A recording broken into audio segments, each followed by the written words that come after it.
I truly don't believe that we can motivate ourselves to do something that we don't like long term, especially not consistently for 6 months. But I found a way to do that. Hi everyone, welcome back to the channel. Today I'm going to talk about how I went from 21.1% to 16.6% body fat in just 6 months as a complete beginner in my late 30s with no prior experience at the gym. If you're like me and you're into fitness, you probably watched numerous videos on YouTube and was overwhelmed by all these fitness influencers talking about how you can go through that process of losing body fat, and it's all encompassing to diets, workout routines, sleep, and it just gets really complicated. I'm a complete beginner and I still am a beginner, and I can tell you from my unprofessional experience what's worked well for me. Hopefully that can work well for you as well. I had the notion when I first started working out 6 months ago that you had to have your diet completely in order. You have to have lots of protein. You have to completely revamp what you eat, how you structure your life. You have to lift super heavy. You have to go to the gym often. You have to do all these things necessary to even lower a few percent of body fat. In fact, when I asked AI 6 months ago, what is a realistic goal for me to lower my body fat percentage to? And at that time, I had done a DEXA scan and it had showed that I was 21.1%. It had said that a realistic, very highly hard to hit goal would be 6% in one full year. Yet I've achieved 5% in half a year. And trust me, I didn't do anything special. So I wanted to talk about that today. I also wanted to talk about my journey on why I'm motivated to work out in my late 30s. And I wanted to give you some tips that I've learned along the way. I'm going to talk about my exact routine Monday to Sunday every single week of my life for the past 6 months. And by the end of that, you're gonna know that it's truly nothing special. Hope you enjoyed this video. So first off, why did I decide to work out in my late 30s? Well, it all started when I did a DEXA scan. If you don't know what a DEXA is, it's the most accurate body scan for measuring your body fat percentage and bone density. I highly recommend you find a DEXA place near you and do one before you even step foot into the gym. That's what I did, because what isn't measured will not achieve results, in my personal opinion. When I did my DEXA, it showed me two alarming things. Well, technically one. The first thing, which wasn't as alarming, was my body fat percentage. I am a conventionally skinny person, but yet I had a 21.1%. A lot of people were actually shocked, including myself, that I was 21.1. And I want to say that the reason why I'm 21.1 and not sub 20 at my lean figure, right, is because I do a lot of cardio. And what cardio does is it just burns fat. But you have to understand that the equation goes something like this. 100% is your body. Out of that, it's divided by bone, muscle, and fat. So if you minus the bone, then you're left with muscle and fat. So for me, I didn't actually have that much fat because I play so much badminton and I do a lot of cardio. So I'm a very skinny, conventionally skinny person. But I was actually classified as someone that's skinny fat, meaning because I don't have that much muscle, I just don't have that much fat. The equation works out to be 21.1%, not lower than that. So I quickly figured out that I needed to in order for me to lower my body fat percentage, I needed to build muscle. There's no other way. Playing more badminton and doing more cardio will not help me lower my body fat percentage. The second thing that I learned from the DEXA scan, which was the most alarming thing, which literally made me immediately sign up for the gym, is my bone density. My bone density came in at a negative 1.3 T-score. All that is that I understand of that is that statistically speaking, -1 to and worse to -2.5 is classified as osteopenia, and then less than that is osteoporosis. Anyway, all of these osteo whatevers just mean that your bone density is bad. So mine was negative 1.3. It's bad. So that was a huge wake up call for me. And there's no amount of eating food or vitamins that can help you increase that bone density that I quickly figured out. It really is heavy weightlifting that can help mitigate that and improve that. So that's why I started joining the gym. That is my why. Everybody has their own why, but that's my why as a skinny fat, late 30s person. I also want to add the reason why bone density and muscle is so important as someone in their late 30s, and why it should matter for you even if you're probably in your 20s watching this, is you have to understand how people die when they're old. So most people, the way they die is they never worked out a day in their life. They're pretty much inactive. For whatever reason, life gets busy. They didn't prioritize this or start this habit early on. And I'm trying to do that early.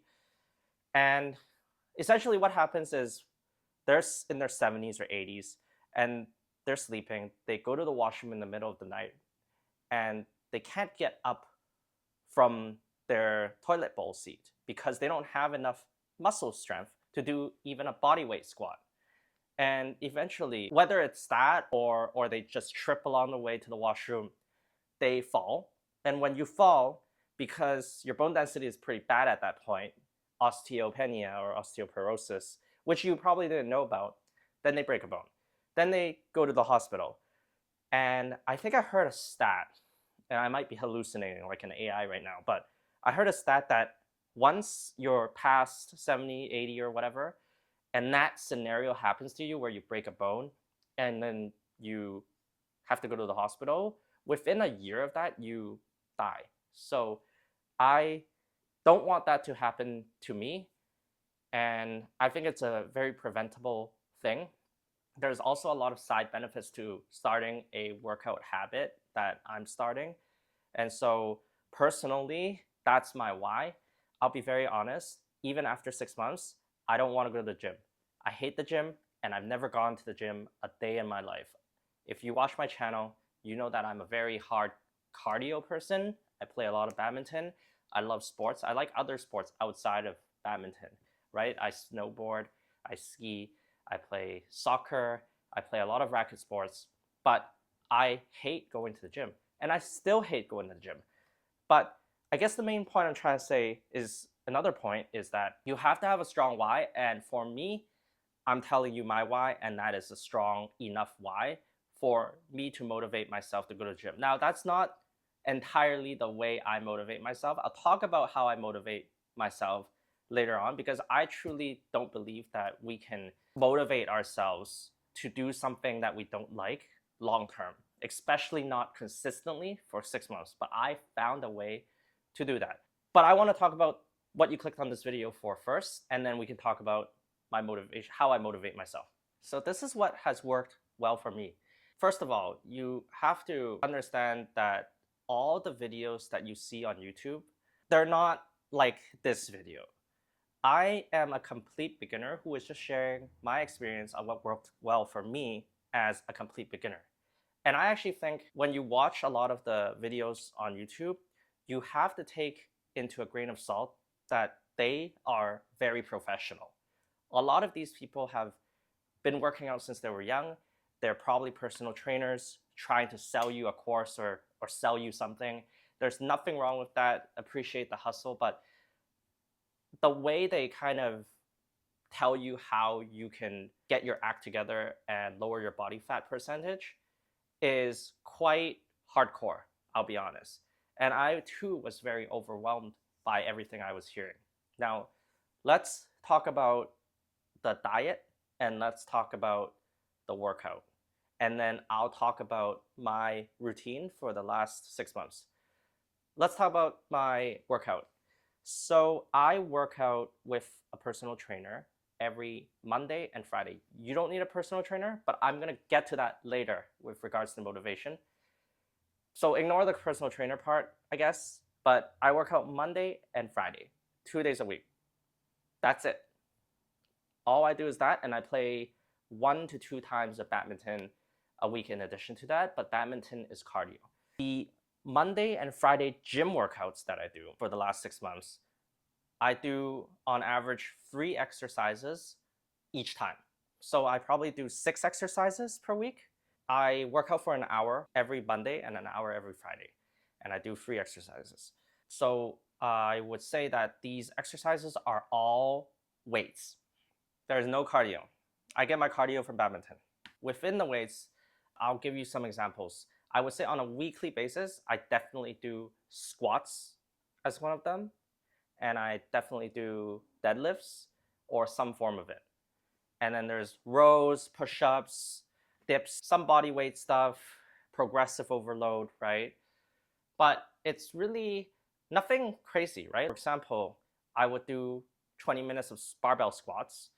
It would be at a weight that I can handle for maybe 4 reps of 6 reps, so 4 sets of 6 reps each, something like that, or less, and then up the weight. That's more of a higher rep range. So nothing special. And I focus on the form. So form is the most important.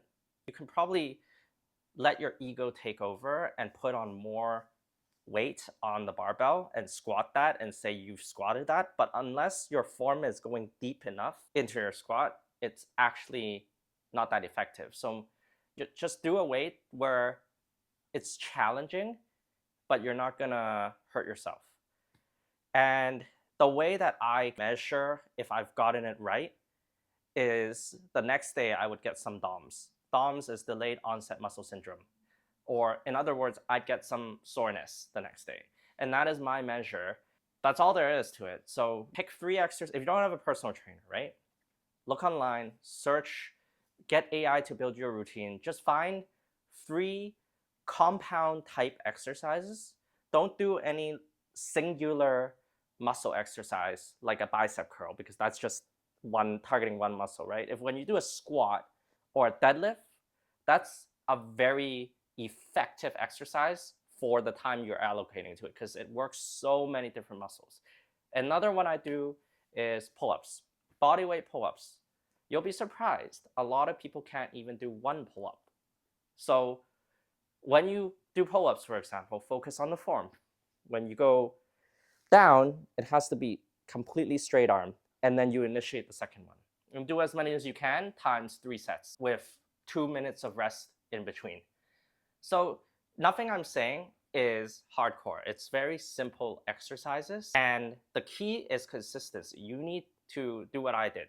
You need to go every single Monday, every single Friday, 1 hour each, and that's it. You don't have to do Monday and Friday, but I recommend you have a rest day at least in between. Now, in terms of diet is where I think it's quite overblown what you see out there. I'll be honest, you know that I'm a food influencer. You see my shorts, you see my Instagram. I eat out every single day. I don't cook. I don't really do anything special. I eat whatever I want. I eat fried chicken. I made virtually no changes to my diet, but I will tell you exactly the 2 key changes that I think I made that has worked well. Because how else could I achieve 5% reduction in body fat percent in such a short amount of time, right? So I prioritize protein. Before my workout journey, I never really thought about protein, but you have to have an idea, right? So before, I would just buy Chipotle takeout, the Chinese food takeout, and when you actually look at how much protein you get from those meals, it's actually not that much. You're actually very far off from target. You should be targeting, and this is what I target. I don't necessarily hit it. I barely hit it every day. I probably don't hit it most days of the week. But by targeting it, you're going to get closer. You should target 1 gram a day per body weight, per pound. So if you weigh 150 pounds, you need to target eating 150 grams of protein every single day. That is incredibly difficult unless you have protein powder, which I do, actually right there. Now, the reason why you have protein powder is not because you can't hit your 150 grams of protein through food. It's that for my personal goals, I'm looking for something called body recomposition. So there's two kind of goals, right? If you wanted to just build a lot of muscle, then it's just, you don't have to worry about body recomp and you don't have to worry about calories. You just eat and eat lots of protein and work out. But for me, I want to stay the same weight, but I want to shift my body fat percentage between muscle and fat. That's actually quite hard. And I did that. I actually stayed the same weight from 6 months ago till now. And the way you do that is a mathematical exercise. If you do your DEXA scan, or if you look at your Apple Watch, it should tell you a rough ballpark on how many calories you burn every day. And then you quickly realize, based on what you're eating during the day, you're not going to hit your protein target. If you eat more, you might hit the protein target, but you're going to exceed the calorie target. So therefore, protein powder is the best way to go. Now, I drink smoothies almost every day, and on rare occasion, I just mix the protein powder with water and I take that. But I try my best to hit my 1 gram per pound per day target. But I'll be honest, I probably hit 0.7 most days, 0.5 to even less, right? 0.5, 0.7 average. But I'll tell you, on the days that I do work out, Monday and Friday, I definitely try very hard to hit that target, and I get pretty close, I would say. So with that in mind, I actually shifted to cooking sometimes. So I do cook either Monday and Friday, just so that I can maybe make a steak or a chicken breast. And that is one chicken breast, depending on how many grams, you're looking at 50, 60, 70 already. One steak, right, ribeye steak that I eat, you're looking at already 70 right there. So I think for me, eating a big piece of meat is really good. But other than that, I didn't do anything. I just tried to hit protein and I ate whatever else I wanted. There's no all this macros and gotta hit fat and fiber. I didn't do any of that. And maybe I'm unhealthy. I'll do a blood check in a year. Hopefully everything's fine. But I think if you're starting out just like me and you're a beginner, just keep it simple. Try to hit your protein, work out Monday and Friday or 2 days, whatever you want, and make those 2 days of workout count. Final thing is sleep. A lot of people emphasize sleep. I also emphasize sleep. However, I just gonna share what I did or did not do over the last 6 months. So I didn't really sleep that much. I don't get much sleep. I try my best to get enough the day before the workout, but I'll be honest, a lot of days I'm just tired anyway. And I did get injured once doing deadlifts because I really didn't get enough sleep, and that was a big lesson learned. So I need to lower my weight if I'm not feeling it that day. But I'll be honest, I don't really prioritize sleep. It's something I need to work on. I haven't changed my sleep habits. They're probably the worst out of anyone I know. So despite that, my main point is I've been able to lower my body fat percentage.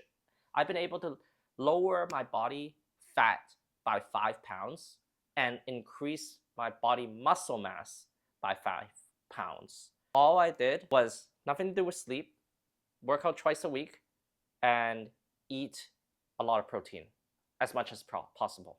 That's all I did, keeping it very simple. So up until this part of the video, I think everything still makes sense. But I think there's a huge problem.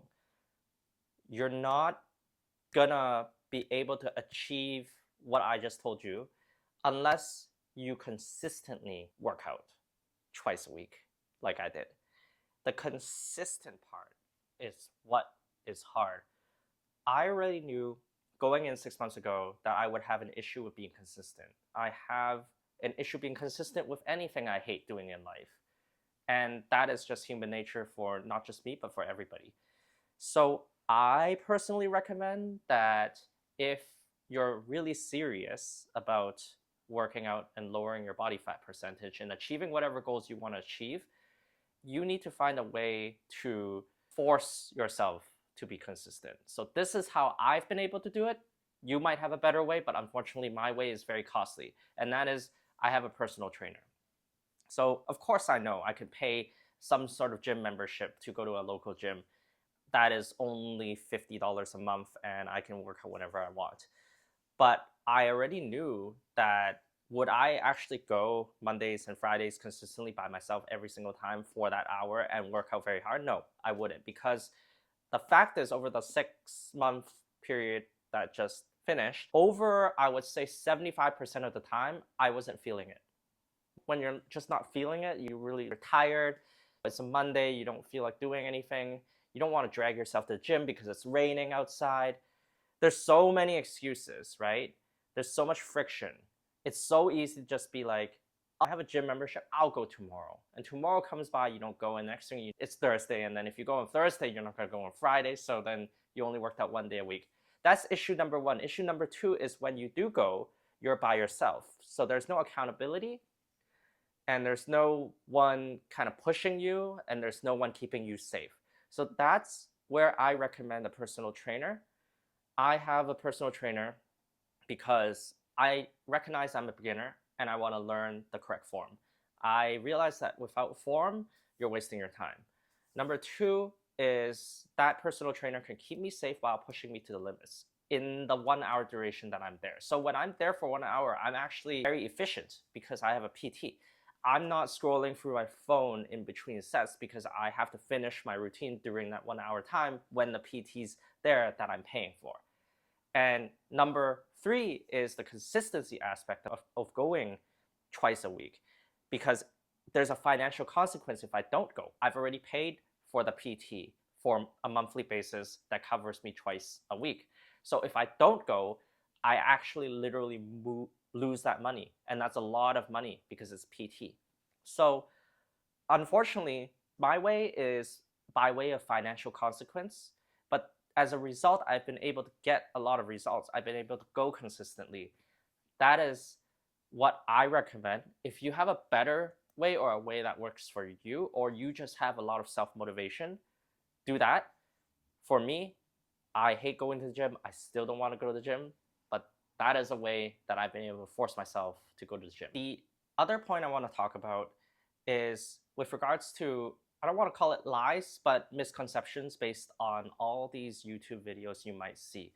You see a lot of people, when they show their bodies, it looks great, or it looks a certain way. But as you saw, I took raw video of myself in the washroom 6 months ago and now, and even though it's a 21 to 16.6% difference, it doesn't look that dramatic, as I showed in the beginning of the video and I'm showing now.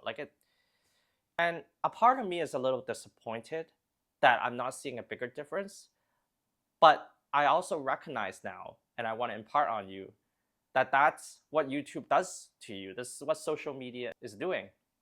In reality, this is how I look based on the numbers. But when you go online, people are purposefully flexing, shining lights at their abs, doing different things to show very dramatic effect. I don't know what they do, but I am showing raw, unedited footage of myself. So I just want you to know that, because if your motivation is looking really ripped and really toned and really good, I hate to say it, but it's probably much more harder than some of these YouTubers might project. But for me personally, I'm not in it for looks. I'm in it for increased bone density, longevity, health, and I actually don't really care too much about my looks. Also, as a side benefit, because I play so much badminton, I do so much sports, I've seen a noticeable increase in strength, endurance, all things because of the changes that I've done to my body. So I think there are ancillary benefits to working out, whatever your goals are. It also helps my mind. Every time I finish working out Mondays and Fridays, I feel awesome. I feel like I've achieved something every single Monday, every single Friday. That is a hit of dopamine that I don't get through short-term dopamine, like scrolling through Instagram. This is true goal-oriented dopamine that you can't really put a figure or a benefit to this.